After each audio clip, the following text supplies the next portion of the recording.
suis resté à la rue pour loin de 7 mois. 6 à 7 mois dehors. J'avais acheté une tente et je venais travailler. Ici, en fait, ça m'a remonté. J'aurais pas eu ici, je serais peut-être encore dehors. Je sais pas, peut-être j'aurais été tenté à faire des bêtises, des conneries et tout ça. Près de Douai, Yves reprend progressivement le travail à la ferme des Vanneaux. Il est arrivé ici l'année dernière quand il dormait encore dehors. Aujourd'hui, le trentenaire est déterminé à s'en sortir. Les missions, déjà, ça commence par déjà pour les poules. Donc on doit s'occuper des poules, donc tout ce qui est les abreuvoirs, ravitailler s'il leur faut des graines et tout ça. Ah ouais, on a des œufs, donc ce que je vais faire, c'est que je vais les récupérer. Comme j'ai pas trop de quoi manger et que la vie elle coûte cher, au lieu de les... ou sinon on distribue des fois, on donne un peu à tout le monde. Voilà, donc là on a récupéré ça. Ensuite, on s'en va du côté des lapins. Comme ça va être la saison, on fait de la tonte. Il y a du désherbage, un peu de désherbage, et il n'y a pas longtemps, on a planté des bulbes. Quand j'avais 11 ans, j'ai été placé en famille d'accueil. Et donc j'ai perdu mes parents très jeunes. Donc à 12 ans, j'ai perdu ma mère. Et ensuite, j'ai perdu mon père un an après. Donc j'ai été beaucoup dans les foyers. À 18 ans, j'ai rencontré une femme et ensuite après j'ai divorcé, tout ça. Et donc j'ai eu un parcours un peu qui n'a pas été stable. Je me suis retrouvé à la rue parce que en fait c'était une de mes ex et donc en fait elle m'a mis dehors. J'étais dehors pendant la période hivernale. Et ça a été un peu dur et il a fallu tenir en fait. J'ai eu beaucoup de coups bas mais bon, j'ai tenu, résisté et puis voilà.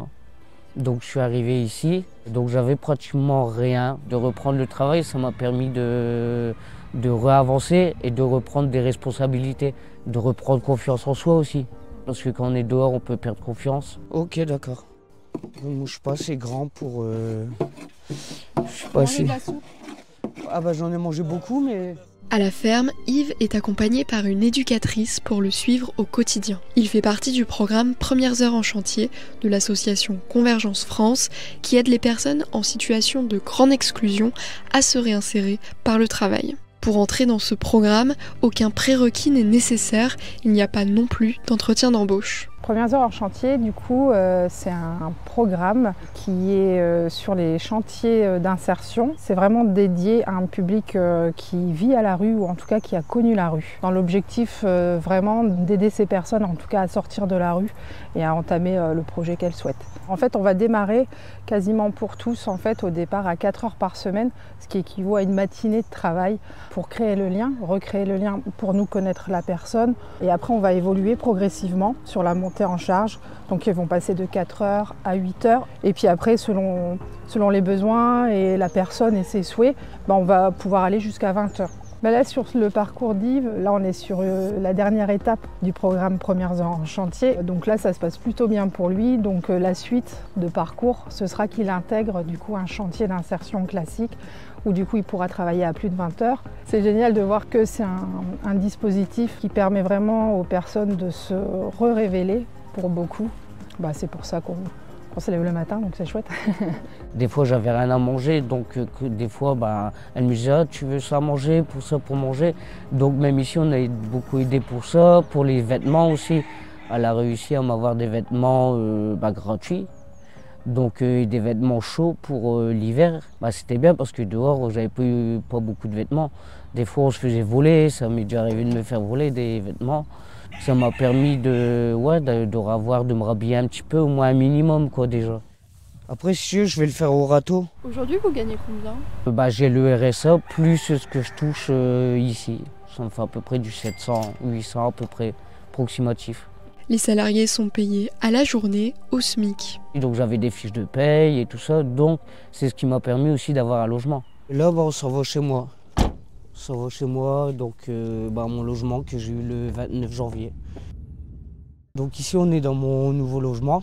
Donc voilà, ça fait une petite maison, 40 mètres carrés, c'est AT2. Donc je peux vous faire la présentation si vous voulez. Allons-y. Yves vit dans ce logement social avec sa copine qu'il a rencontrée à la ferme. Donc ici voilà, on a l'entrée principale.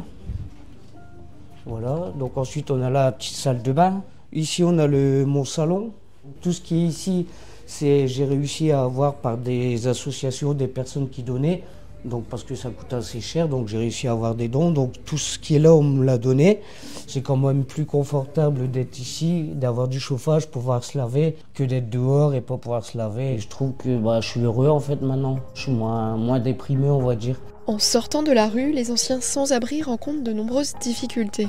Exclusion sociale, soins médicaux ou encore paperasse administrative, les horaires adaptés de la ferme permettent de s'occuper de ces démarches à côté du travail. Yves, lui, a pu soigner son addiction à l'alcool. En fait, quand je suis sorti de la rue et tout ça, mon projet c'était de ne plus consommer. Donc j'ai fait des soins, j'ai fait 9 jours de sevrage. Et du coup, ça fait que je consomme plus pour l'instant. Parce que quand on est à la rue, des fois, c'est pas évident. On dit qu'on va boire pour oublier, mais le lendemain, le problème, il est encore là. Et on a encore plus de problèmes. Donc, il faut éviter. Salut, ça va et toi? Lounès. Il y a quelques années, Lounès était lui aussi salarié à la ferme des Vanneaux. Aujourd'hui, son contrat est terminé et il a pu se construire une nouvelle vie. Ça fait vraiment bizarre. Là en plus de ce que je vois, j'étais vraiment à fond dedans. On voit les veines qui ressortent à moitié. Quand je suis arrivé ici, je venais de très loin. J'avais perdu ma mère, je m'étais retrouvé du coup en gros à la rue pendant une période. Ça va remonter d'un côté tout ça, mais de l'autre côté, ça me fait repenser jusqu'à où j'ai avancé à l'heure actuelle en fait. C'est con, hein, mais avoir une famille, sa maison, avec une petite fille, un deuxième qui arrive, quand on y repense, c'est revenir de très loin, quoi. Là, il me reste encore un an, bientôt au mois de mai, je m'en vais en chantier d'insertion. Sur quoi comme chantier? Espace vert, je crois que je vais faire. Espace vert? Espace vert ou débroussaillage. Franchement, je suis fier de ce que j'ai fait. Et je trouve que je suis courageux, il y a beaucoup de personnes qui me le disent. Plus j'avance et plus je vois que je fais des bonnes choses et tout ça. Et moi, je vais montrer aux personnes qui m'ont aidé que j'ai pas envie de les décevoir. Comme ma chef, moi, j'ai pas envie de la décevoir. Mon assistante sociale, j'ai pas envie de la décevoir. Et je fais tout ça, c'est pour faire voir que voilà, moi, je suis courageux. Et voilà, pour montrer qu'on peut s'en sortir. En France, 350 000 personnes sont sans domicile fixe. C'est un record. Depuis 2012, ce chiffre a plus que doublé. Il faut aussi savoir que 26% des personnes sans domicile nées en France sont d'anciens enfants placés en protection de l'enfance. Chaque année, 1000 personnes en France intègrent le programme Premières heures en chantier pour essayer, comme Yves, de se réinsérer après avoir connu la rue.